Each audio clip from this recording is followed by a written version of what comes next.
Guys, dito ako ngayon. Kumuha ko ng palawan. Ito, pinagkuhaan ko. Ito yung laman niya. Ito. Ito. Ito yung laman niya. Isa lang yung kinuha ko kasi para hindi masayang yung iba. Tapos ito yung mga kung tawagin hupi dito sa amin. Yan. Yung siping. Tawag dito sa amin yan, hupi. Masarap din yan. Parang ano yan, parang palawan din. Yung kinuha namin, palawan.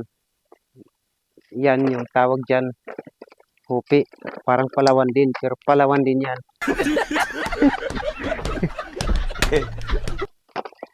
Ito lang yung kinuha ko, isang puno lang kasi para hindi masayang. Tapos yung pinagkuhaan ko, yan o, tinanim ko kaagad para may ulitin. Para may puntahan pa sa susunod. Ito, marami to dito. Yan. Ayan. Palawan.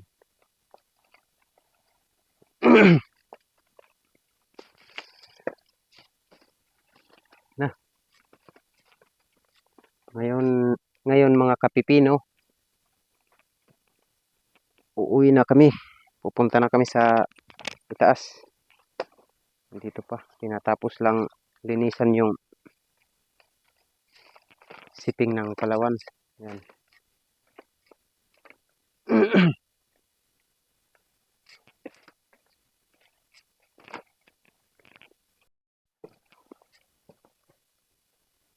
Kaya lang makapal yung mga damo dito.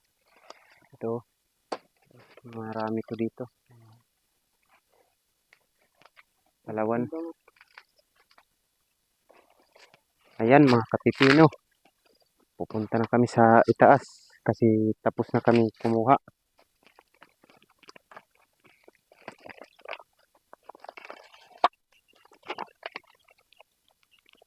Yan.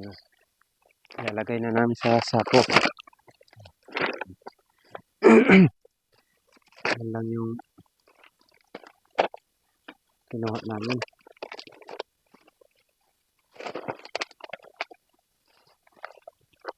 Kasi pag marami yung kunin, masasayang. Kasi pag 3 araw, umaabot na ng 3 araw yung palawan na kinuha. Yung nag-iiba na yung lasa, pumapait. Parang pagmamahal ba na iniwanan ka, kaya mapait. Ganyan yung palawan. Kaya pag kumukuha ako nito, tag isang puno lang para hindi pumait. Katulad ng pagmamahal na dating pinaglaanan ko ng pansin ko.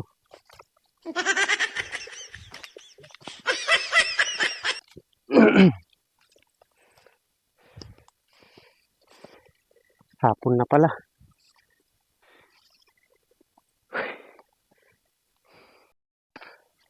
Guys, oh.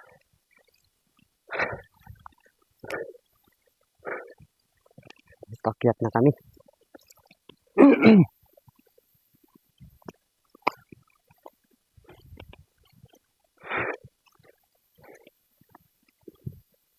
Yung mga tanim ko na nyug, oh, labo na.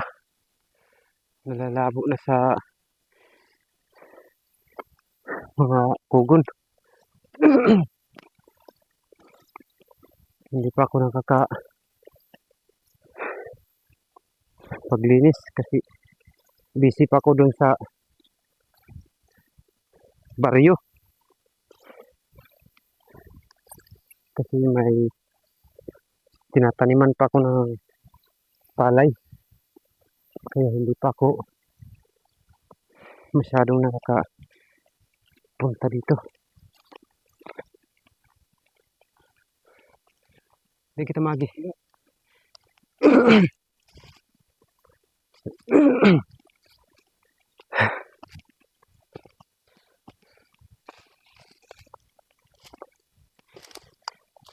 Ako malayo pa yung uuwian ko. Walang problema sa kasama ko kasi dito siya tumitira sa bukid. Yan o. Tanim ko na nyog. Hindi ko pa na lilinisan kasi busy pa ako.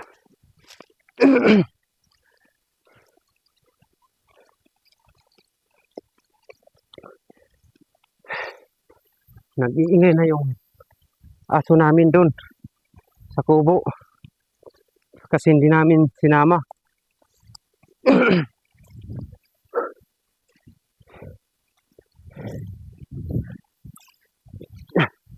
Naantay na kami doon.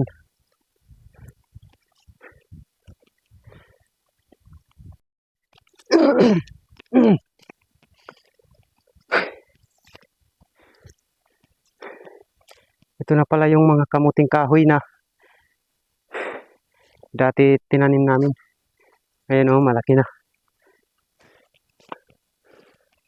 Ano na yan? Mga 2 buwan na yata yan. Mula nang itinanim namin.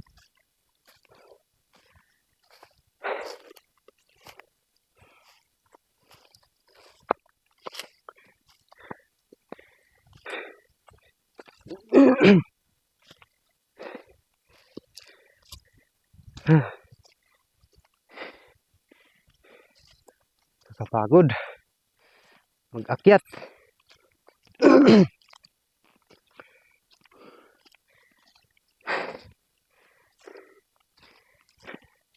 Dito na kami guys.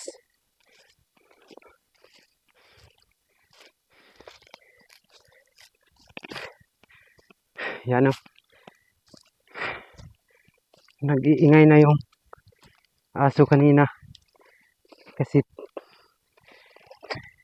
hindi namin sinama.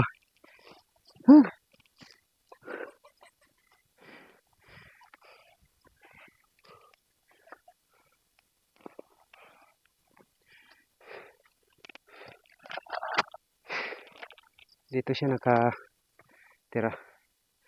Yan.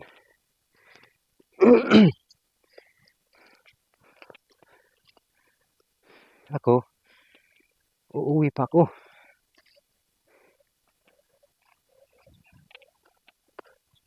Uuwi pa ako dun sa amin.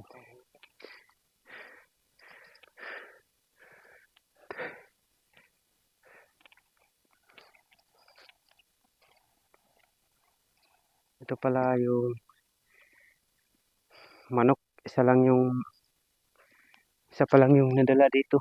May 2 pa dun. 2 babae. Ito lalaki to. Isa pa lang yung nadala dito kasi marami dinala nung pumunta dun sa baryo yung kapatid ko.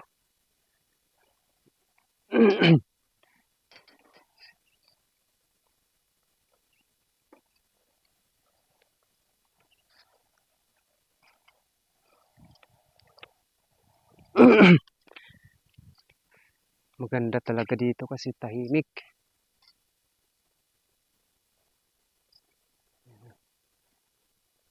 Ang ganda ng mga tanawin.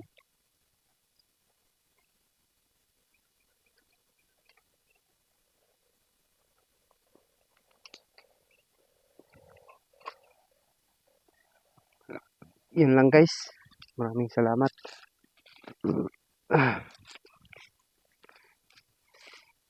Sana patuloy pa rin kayo sa pagsusuporta sa channel ko.